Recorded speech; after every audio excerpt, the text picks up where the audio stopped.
Ja, vi har valgt at indtale vores reklame på BR's hjemmeside, på grund af, at det er en meget troværdig hjemmeside, og det er for det meste der, hvor børn og voksne kigger, når børnene skal have julegaver. Og vores målgruppe, det er primært børnene, som der skal kigge på den og tænke, den vil jeg skulle gerne prøve. Og så skal det jo også være voksne, som skal købe det her produkt til børnene. Ja, det vi ser på nu, det er Bamse i Photoshop. Det var en GIF-fil, vi har lavet, hvor Bamse han hopper op og ned. Selve GIF-filen den består af 84 billeder, som vi kan se hernede. Den er delt op i 4 dele. Den starter på en pris på 300 kroner. Så har vi en pris på 250. Den kommer her. Og så kører den så ned på 200, og så 150 ender den på. Og det har vi valgt at lave på en med gul pris, som vi kender for at være billig. Og vi har Bamses motto heroppe, som er Bamse presser prisen i bund, i og med at han ligesom hopper op og ned. Vi kan lige prøve at starte den en gang. Hvor Bamse han hopper op og ned, så er det ligesom at han presser prisen i bunden hernede for neden. Vi har valgt at bruge Bamse, fordi han er en troværdig figur fra børnetv. Og det vi ser på nu, det er Aptana, hvor vi har taget screenshot fra BR's hjemmeside, og så har vi sat Bamse ind her. Selve screenshot det består af 2 dele. Vi har en top BR heroppe, som jeg valgte at kalde den.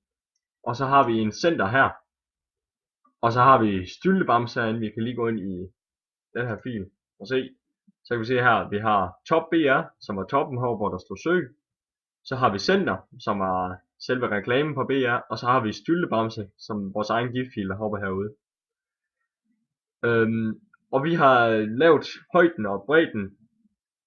Vi har lavet højden og bredden med en CSS-fil. Så hvis vi går ind i CSS-filen og ser, så kan vi se, at selve centeren, som hedder, center her, den hedder højde i class. Den har en bredde på 800 pixel.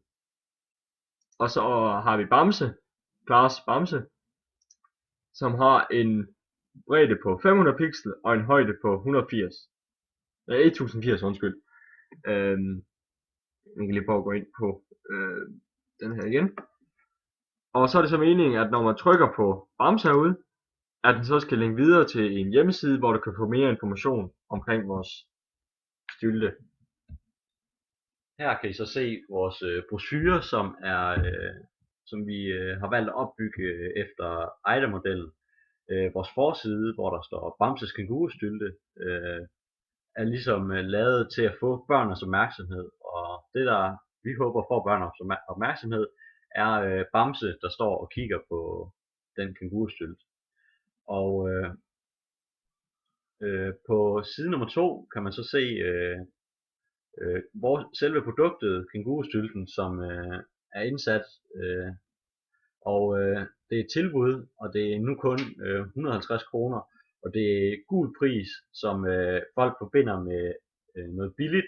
Og det er for at vække forældrenes interesse, at vi har valgt at sætte den billige pris ind på anden side, fordi alle kan godt lide billige ting. Når man så åbner selve folderen op, så ser man så den her side. Ud til venstre her har vi valgt at indsætte et budskab fra Sundhedsstyrelsen om, at børn skal have 60 minutters fysisk aktivitet om dagen, og 3 gange om ugen skal de have høj fysisk aktivitet. Og der har vi så skrevet, at hvad Sundhedsstyrelsen anbefaler, og at til det formål er kængurustylten ideel. Så har vi billeder af 2 glade børn, og så har vi lavet et motto til vores kængurustylte, der er vær aktiv og vær glad.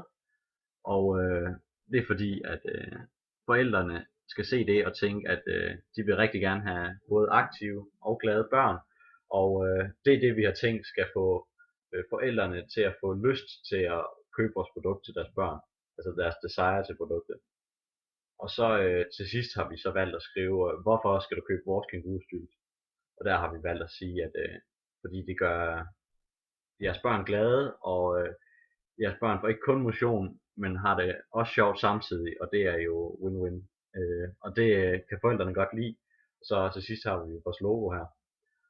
Og på bagsiden har vi så kontaktoplysninger hjemmesiden, hvor at, man kan gå ind og læse mere, en mail, hvor man kan kontakte os med spørgsmål, og så til sidst vores adresse. Og ideen med hele brochuren er jo at få action i læseren, altså de voksne, at de går ud og køber den her kængurustylte som gave til deres børn. Ja, det er formålet med den her. Ja, i vores reklame, så har vi for eksempel Ethos, som er vores forside her, som er egen til børnene, på grund af, at det starter deres følelser med Bamse, som er en kendt tegnefilmfigur for børn, og den kender deres forældre for det meste af. Så har vi Logos. Det er sundhedsbestyrelsen her, hvor det er, at de skal mindst være aktive 60 minutter om dagen, og det er vores stylte med til at gøre. Og så har vi prisen her. Den er meget billig, og det tænker forældrene at gøre. Den er billig, så den kan vi godt lige købe til vores børn. Og det er absolut mere logik på grund af, at forældrene de vil gerne have, at børn de er glade og aktive, så den her køber de. Så har vi Patos til sidst, som er vores det er jo troværdighed, og der har vi vores 2 lejlighedsbutikker her. Det er BR og Toys. Og så har vi også Sundhedsbestyrelsen. Det er en meget troværdig afsender. Og så ved vi også godt, at alle de billeder vi har taget, det er copyright. Og det må vi ikke tage, hvis det havde været virkelighed. Men nu har vi ikke offentliggjort det, så det er kun til skoleforbrug, så det er lidt lige meget. Men hvis der vi skulle have offentliggjort det, så havde vi spurgt om tilladelse, for vi havde gjort det.